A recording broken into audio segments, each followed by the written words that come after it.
We baba wewe, si ndio ule mloga babangu? Nimemloga babako? Yaani mimi nimloge babako wewe? Nimloge Okana mimi? We baba, nataka umponye babangu. Mponye babangu. Zena, mwachie. Shida nini mwanangu? Mbona sijakuzoea hivi? Unajua sipendi kuona ukilia.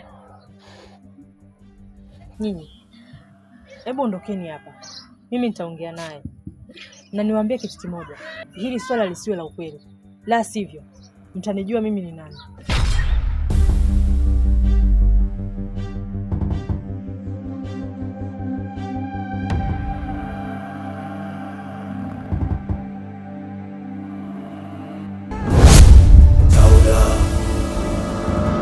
Sauda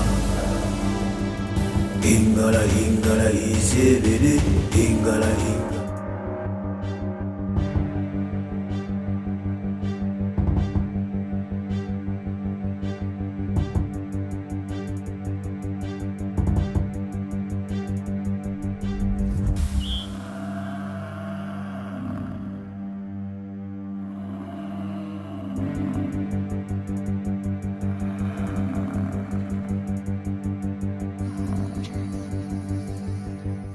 Unajua kaka, mimi bado kuna kitu kinanishangaza sana. Kivipi yule mtoto akuone wewe mbaya? Kaka, yaani mimi mwenyewe nashindwa hata kushangaa. Najiuliza maswali mawili kichwani.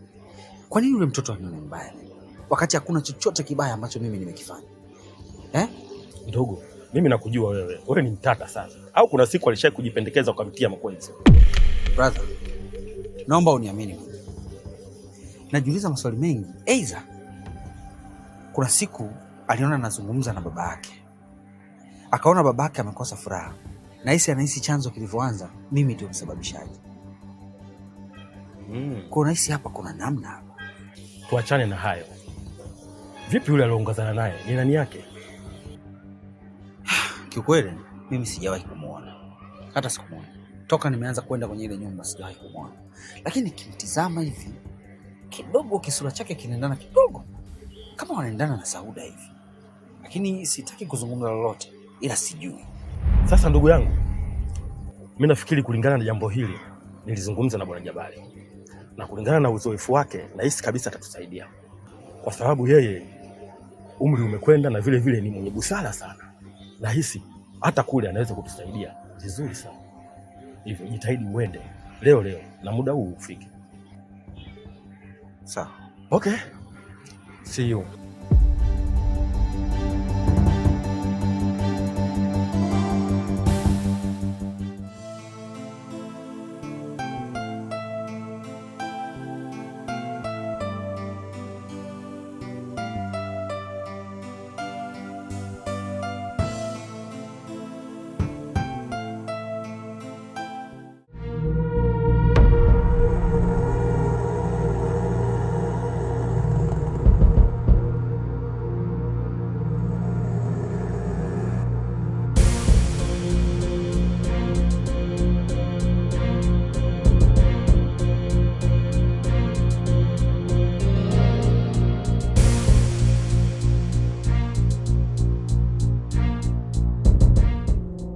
Mbona umeishia nje na wala hujaingia ndani?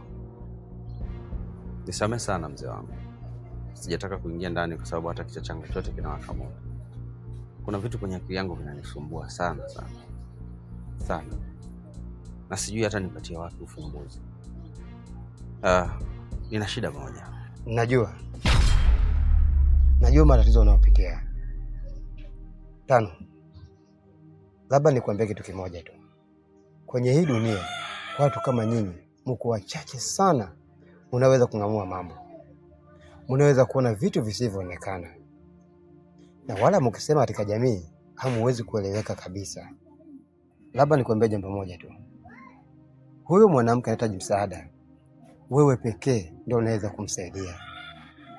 Na wala si mtu mwingine. Unaweza kuhangaika huku, kule, mashariki, magharibi. Lakini hakuna msaada wote zaidi ya kutoka kwako. Lakini napitia kipindi kigumu sana. Yaani hadi familia sasa hivi hainielewi. mtu yote ambaye anamweleza haya hanielewi. Hadi watu wangu wa karibu pia wanachukiwa sana na familia yangu. Tano, ili uweze kumsaidia mwanamke inakupaswa utulize akili yako. Penda sana kutumia sana akili na maarifa kuliko nguvu. Hapa nikwambia jambo moja tu. Unashindwa kufanya yote kwa sababu wewe ni mapepe. Wewe utulize akili yako. Kama vile mweu, kama vile zauta zawia, zinaingia zinatoka. Na haya yote umelisi kutoka upande wa kikeni kwako. Maana mama yako yupo kama wewe. Hata marehemu wa jomba zako walikuwa wana akili kama zako. Laiti kama ungefuata akili za marehemu baba yako, basi hayo mambo ungemaliza mapema mno. Ungeshaweza kumsaidia wewe mwanamke. Na mimi hata binti yake angekuwa salama saa hizi. Na wala mumeo wewe mwanamke asingepata hayo matatizo. Sasa basi, ili uweze kumsaidia wewe mwanamke na kumkomboa wewe mwanaume, basi kesho kukikucha njoo hapa nyumbani. Kila kitu kitakuwa sawa. Sawa.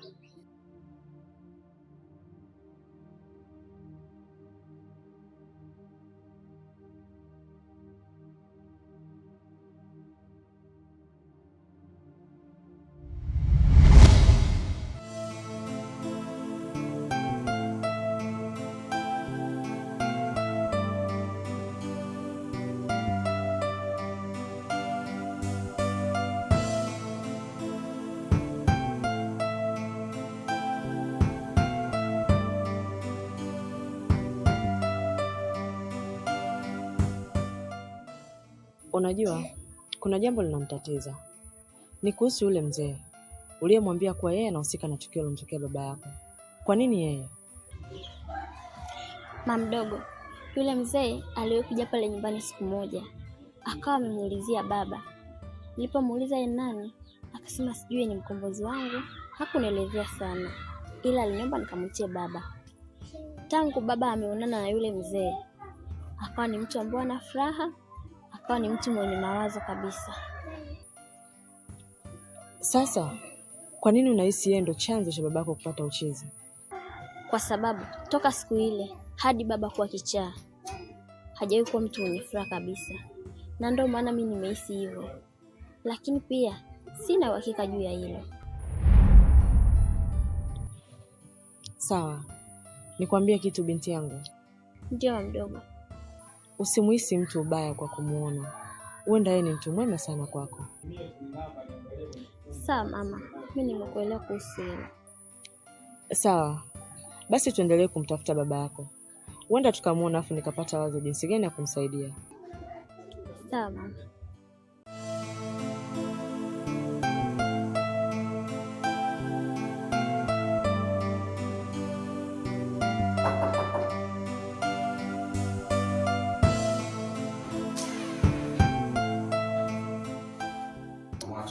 Karibu mume wangu.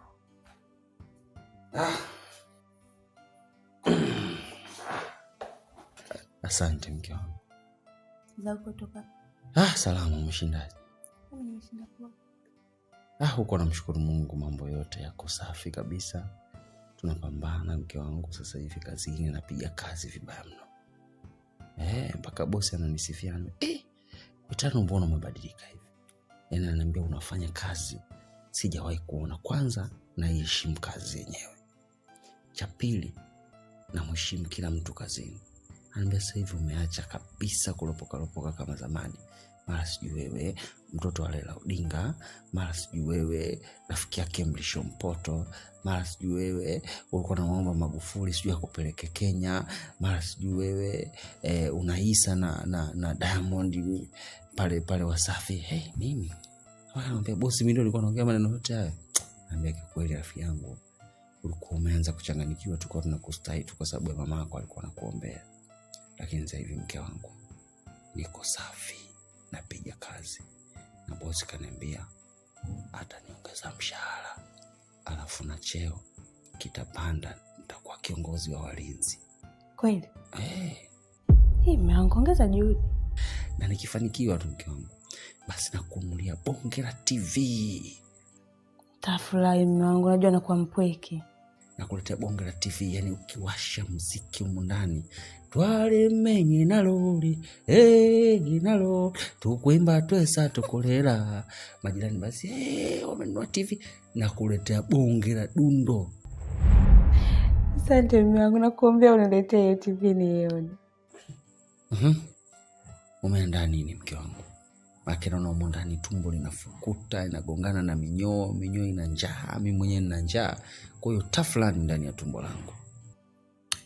Nimekupikia chakula cha nyumbani. Nikupikia ndizi. Yaani hapo unanikumbusha huko nyumbani Tukuyu ndani huko. Unyakiusani, ndizi na mdudu kwa pale. Na kesho mume wangu nakurudisha kabisa nyumbani, nakupikia kifuu. Imbalaga ni ndima. Mama. Ulukama. Usiniambie. Basi huko nikiwa nakula, basi natakiwa una twist kidogo na sauti yako kama ya Zuchu.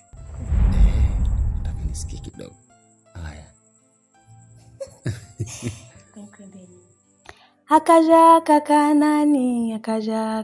nani, unaitikia sasa. Akaja kaka nani, akaja kaka wangi, akaja kaka nani, akaja kaka wangi, asawe baba karingisa, akaja kaka wangi, asawe mama karingisa, akaja kaka wangi, mwe akaja kaka nani, akaja kaka wangi, akaja kaka nani, mwe akaja kaka wangi, asawe baba karingisa, akaja kaka wangi, asawe mama karingisa, akaja kaka wangi. Sema mwenye nikutupia lingine. Kichwa kinarodi.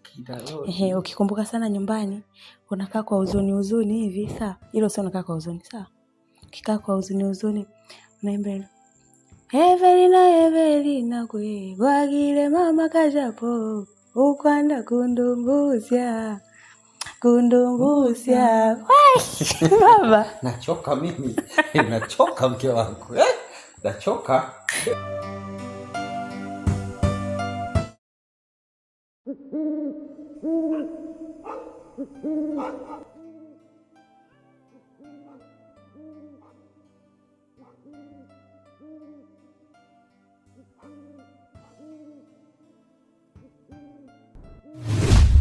Lakini sawa. Nitalifanyia kazi mama. Sawa, asante kwa zawadi. Haya, kwaheri mama. Haya. Uende salama. Bibi, yani hata baba simuelewi. Umuelewi kivipi? Yani nilipofika nyumbani, nimemkuta baba anacheka na kuongea maneno ambayo haeleweki. Mwisho kabisa akatoka nje na kuanza kukimbia. Yani hata simuelewi kabisa. Toba. Tume.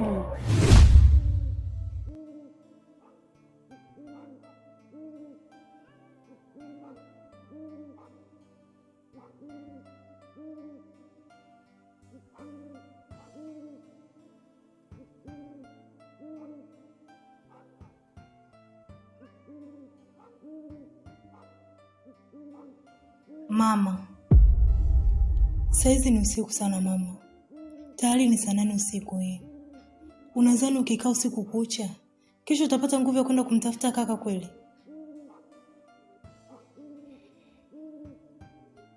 Basi nikuombe kitu mama yangu. Kama hautojali, naomba uende chumbani kwako ukapumzike. Kwa sababu kama ukishindwa kulala, basi hata mimi mwanao pia mama nitakosa usingizi.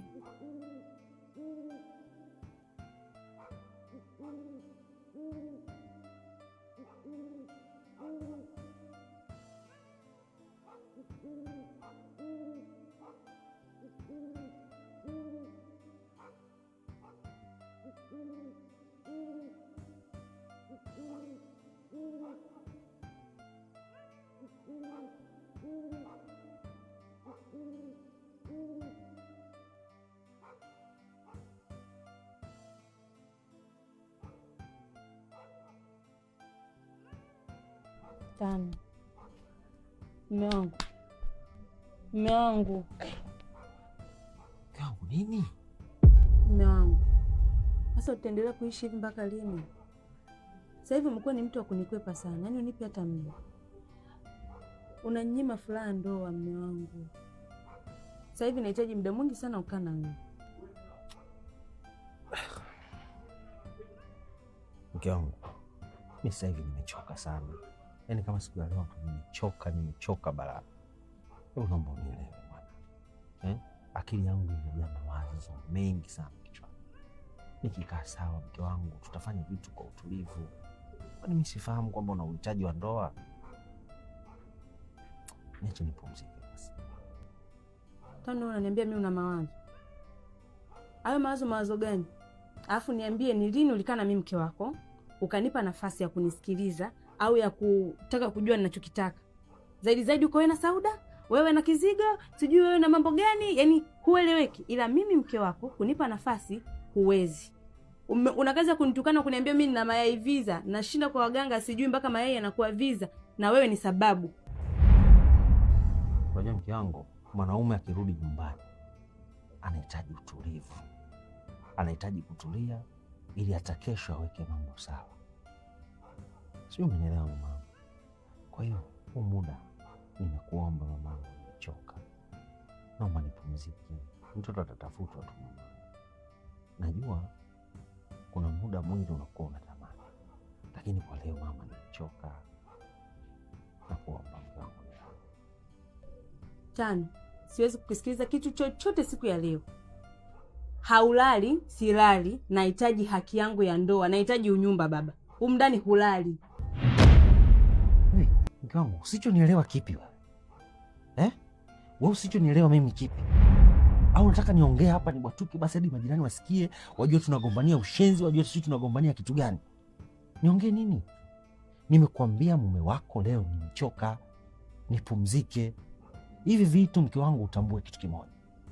Hili swala linahitaji utulivu wa akili kabla ya kulifanya. Zaidi uking'ang'aniza kufanya tu, mwisho wa siku unazaa watoto ambao ni wenda wazimu, hawana akili timamu. Mke wangu, tutulize akili ili hata kama tunafanya tendo la ndoa, basi tunazaa watoto wazuri, wenye tabia nzuri, wenye adabu, wenye hekima na heshima. Angalau unazaa mtoto kama Jenista Mhagama, anaenda bungeni, anakuwa waziri. Amna unazaa mtoto anakuwa kama Tulia Hudson.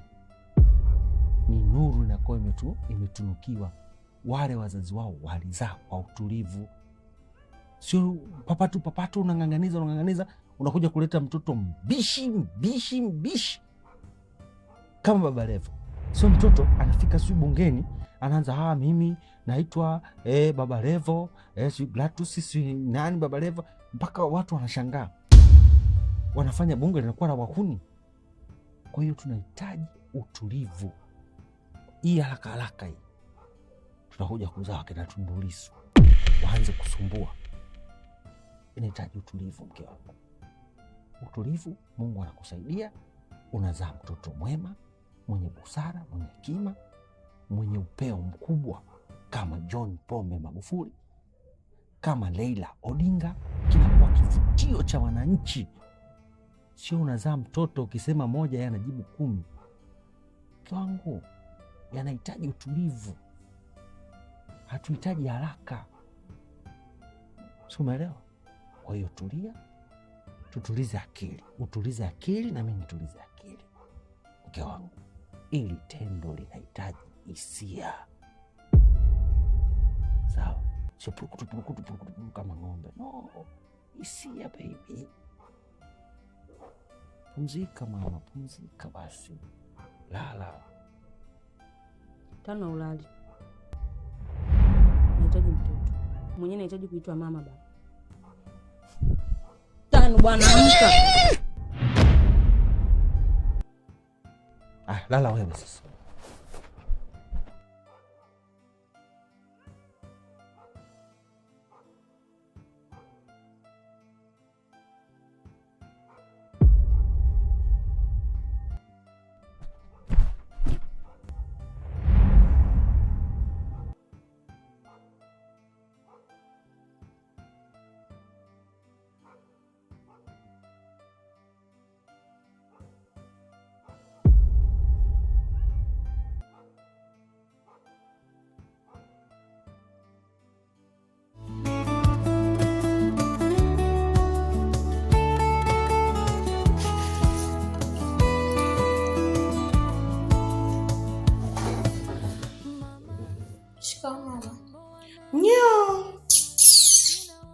Kama unaona mali na wewe shika za kwako.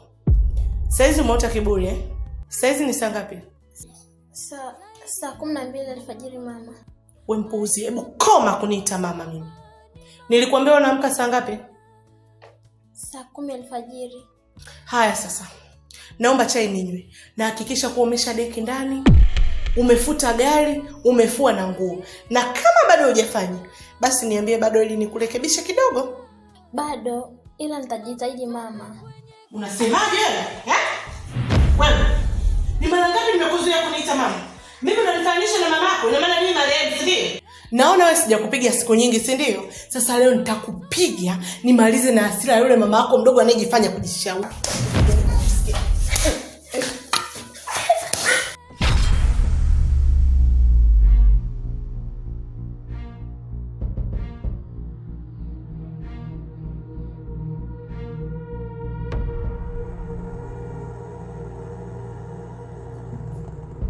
Naona umeamua kumpiga mtoto uliomzaa.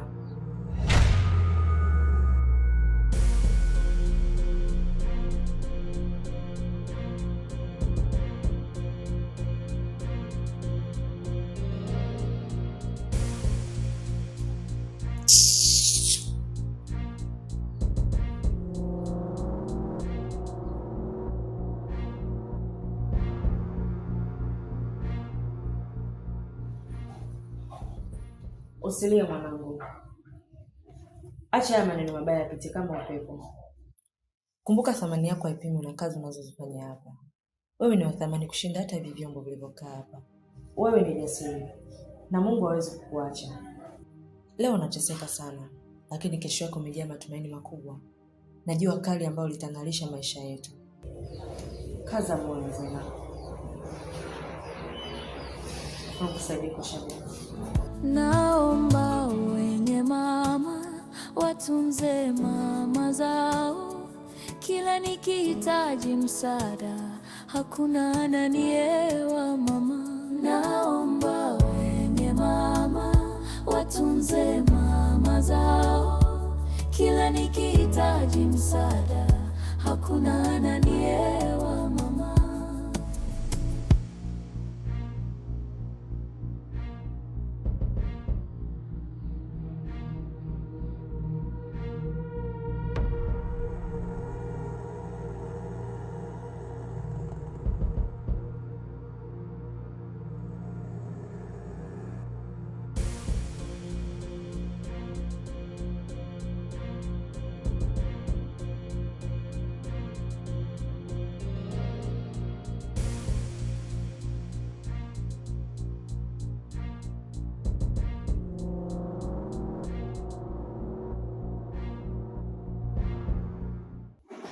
Nadhani kazi zako zote umemaliza sasa. Ndio mama. Kifuatacho si unakijua? Ndio mama, acha mimi niende nikajiandae. Sawa. Mimi naondoka. Lakini sitaki kusikia kwa hujaenda shule. Kumbuka elimu ndio msingi wako wa maisha yako ya baadaye. Iwe kwa kuajiliwa au kujiajiri, msingi pekee ni elimu. Mimi ninapotoa miguu yangu hapa kuondoka, hakikisha nawe unaenda shule. Nadhani tunaelewana. Sawa mdogo. Na uzuri unanifahamu. Ukienda kinyume na mimi, nini kitakukuta? Alafu, wewe ni mwanangu, hivyo sishindi kukuadhibu.